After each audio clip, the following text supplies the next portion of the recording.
So Eli is the Chief Strategy Officer, at least this is what my AI told me. Chief Strategy Officer at Verisk Marketing Solutions 1. I don't know what that means. He's also the CSO and Vice President. Is any of this true?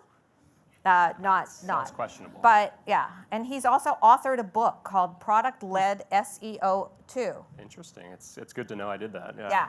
So this is a great example, thank you so much, of how the AI, where would you like to sit? Yeah, go ahead and have it. Let's take a seat here. Okay, thank you. Get you off your feet for a little bit.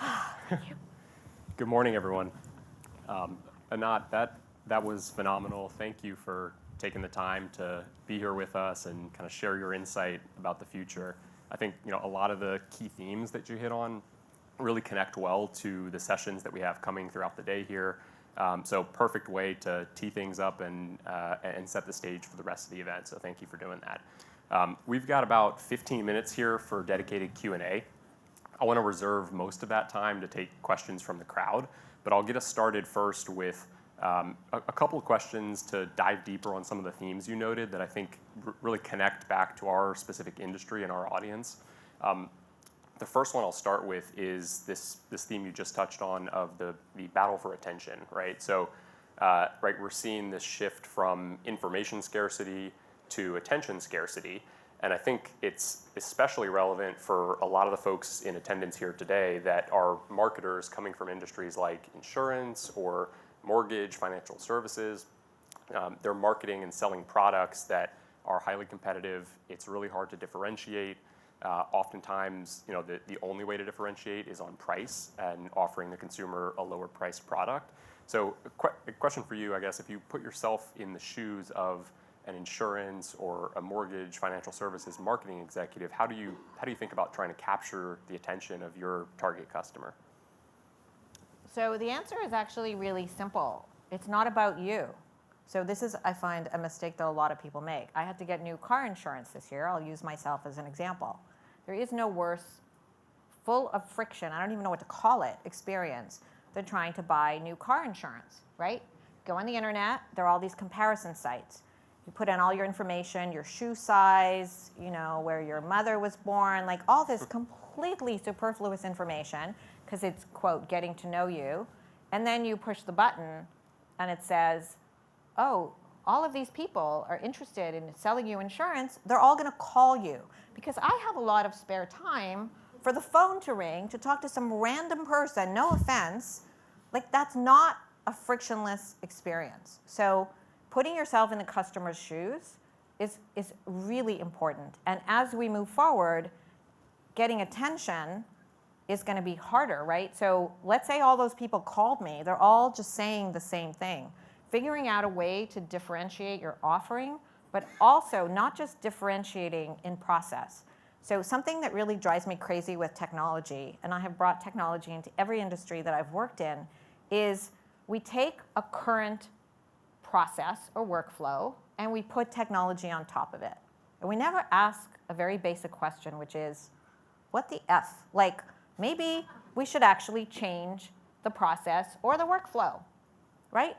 And now we have the data to do so. We have comments. We never had feedback from consumers before, right? So the good thing about social media in particular is your customers are telling you stuff all the time. Now, some of them are just out there, they hate life and they hate the world, but you're actually getting a lot of information. So if you can combine all that information and actually think about, wait, if I want a customer to buy from me, what kind of experience are they expecting? Give them that. And I will tell you that in an AI world, the company that figures that out first is going to win. It's that simple. Everybody else will follow, but it doesn't matter because the first mover advantage, as we call it in tech, is going to be successful. So it's actually turning everything on its head. I don't think it's the answer you want, but there is no way to get people's attention. There just is no magic bullet. If anybody here has it, I'm happy to get off this chair or we'll bring another one for you. But the reality is give consumers what they want. And today what they want is frictionless, easy experience, not what you want. Too many companies are sitting around trying to figure out how they want to do business. It doesn't work. It doesn't work. No, I think it resonates well because it may be difficult to capture attention initially in a more competitive environment, but once you have it, if you can differentiate by providing a better experience from there, that may be a key way to try to win and get consumers to be more interested in your capabilities and working with you long term. That's actually what leads to relationships. So what happens right now is everything is transactional, right? Here's the price, here's the car insurance, $600, whatever. That's not forming a bond between me and the brand. Right. But if you create that relationship and give me the experience the way I want it, I don't want to go anywhere. I don't have time. Most people don't have the time to do all that research. Okay, end of speech. Excellent. So let's transition then over to AI, right? You spent a lot of time talking about AI today. One of the things you hit on was the difference between traditional AI and generative AI. And I think it's a worthwhile kind of nuance to point out and unpack further because there's so much buzz right now around the concept of AI. Every startup company we talk to is putting the word AI in some capacity into their pitch deck.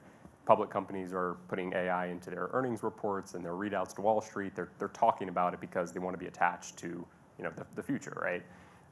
Can you break down a little bit further some of the differences between traditional versus generative? Because as you noted earlier, we've been doing traditional AI for many, many years, right? With things like machine learning and predictive modeling.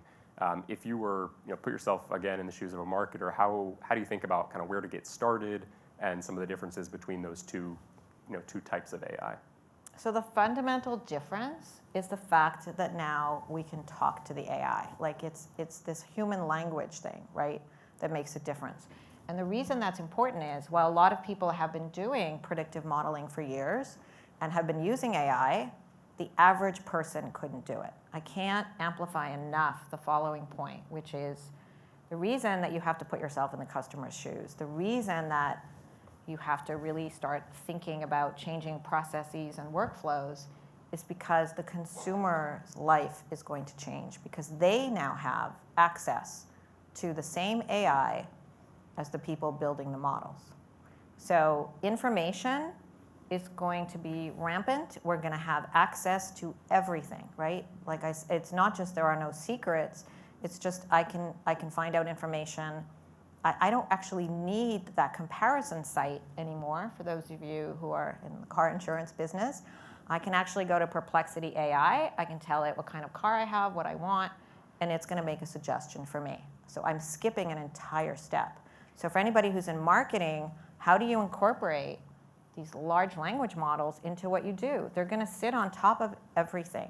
And it's really not complicated. I mean, there are so many buzzwords, GPT, LLM. I mean, people always do that, I think, to scare us.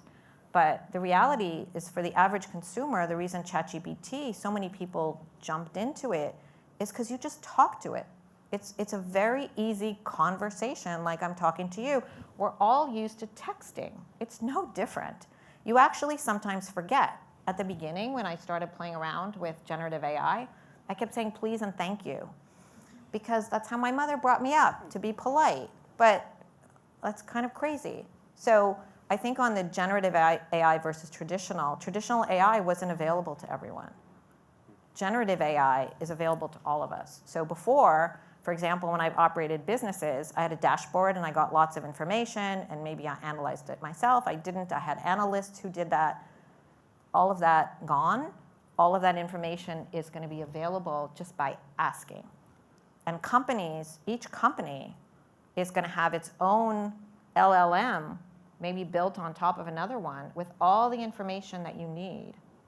And so as you think about it, don't think about it as something foreign. Think about it as bringing it in and using it. I promise you that it's going to make your life better. It's going to take away all the crappy work that none of us want to do. The person in here who loves Excel spreadsheets, good for you, but you don't need to love that. Like, go find something else to love. Find a hobby, right? Because you don't have to do that anymore. All of the tasks and routine things that humans do in the next 3 years, all of them in our personal lives and in our business lives will be taken over by AI, end of story. So if you don't start to incorporate it, for those of you who didn't raise your hands, when I asked you if you were on, and I don't care, ChatGPT, whatever you want to use, just go start playing around with it and then start thinking about how can I use it in my company. And if you're the first person in your company to bring it in, you're going to have a job. Guess what? So that's a good thing too. End of that speech. All right, well, I got one more for you, and then we'll open it up to the crowd here. I want to touch on one of the ideas you highlighted as kind of an actionable takeaway for folks that are interested in getting started with AI. You mentioned it's really important to create and execute a foundational data strategy as kind of a precursor to being able to succeed with AI, right?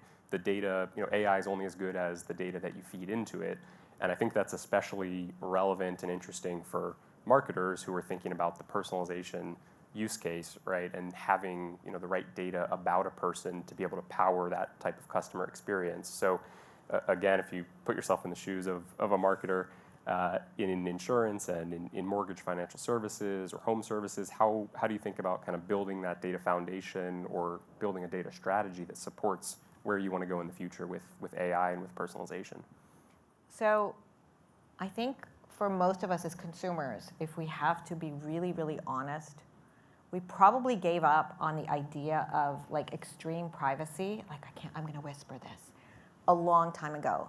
Meaning that when you join a social network, even LinkedIn, there are terms and conditions. They know a lot about you, right? And so they're already, if we Google or actually go to an AI, but Google's pretty good at telling you whatever you need to know about a person. And so the data is already out there, right? The question is, what data do you need in order to give me the frictionless experience? That's what we should be thinking about, right? So that I don't have to fill out the stupid form with like all of the information that could easily be gathered, right? I actually believe, I live in California, that if I put in, why do I need to give you my license number? Like that once I put in my name and my information, that information is actually available. So the more you can populate things for me, the easier you can make it for me, the better. It's just, there's always that line of great data and creepy, right? Like how many of you have like gone to Google and looked for a pair of shoes, and then for the next month you're being targeted with these goddamn ugly shoes that you only thought about like once and you don't ever want to see again, right? Or same thing on social media, right? You're constantly being targeted with ads. So it's really about thinking about what information do I need about the customer and how do I make it magical? How do you create that magical experience where when you come to me as a consumer, I feel like you know me without being creepy? And that's possible because there are people who do that. We used to do that in the hotel industry, right? We used to, even before, again, like none of this is necessarily new. We're just taking data. In the hotel industry, a guest would come in and we knew that, they liked, like I am allergic to feathers, now you all know that. So they knew that I liked foam pillows. I didn't have to tell them. I'm allergic to everything, I should live in a bubble. So, all of my food allergies should just be available. Like, why do I have to repeat myself every time I go somewhere? It's kind of crazy, especially if I make an online reservation on like Resy or Open Table. All of those, I'm giving you examples outside of this because it's a little harder when you're putting data together about me to sell me insurance or home mortgage, but come to me and talk to me as if you know me. I think that's why that video was so interesting, right? Is just using my name. How many times does it not, like, does someone approach you, they don't even use your name? Hello, name here. Really? I feel so special. It's a simple touch, but it's all that like one piece of personalization made that video appear really impressive to you, right? And all he did was plug in, I don't know how they do it, it's super magical, but yeah, I felt like, holy, yeah. All right, well, I want to open it up now to the crowd here and see what questions you all have for Anat. Yeah, so No I would love to pressure. hear your perspective on what you think the impact of AI is going to be on marketing jobs in the future. How many of you are thinking about that right now?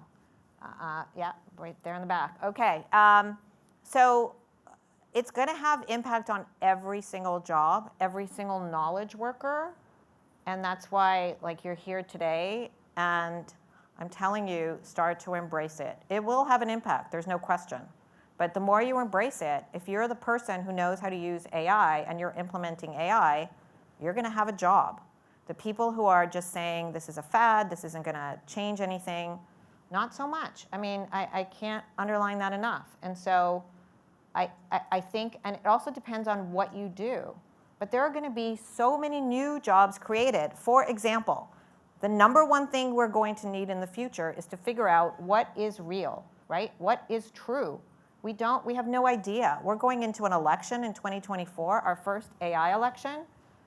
That's going to be super fun, everyone. Watch what's going to happen. It is going to be crazy. Who is going to tell us what is real and what isn't?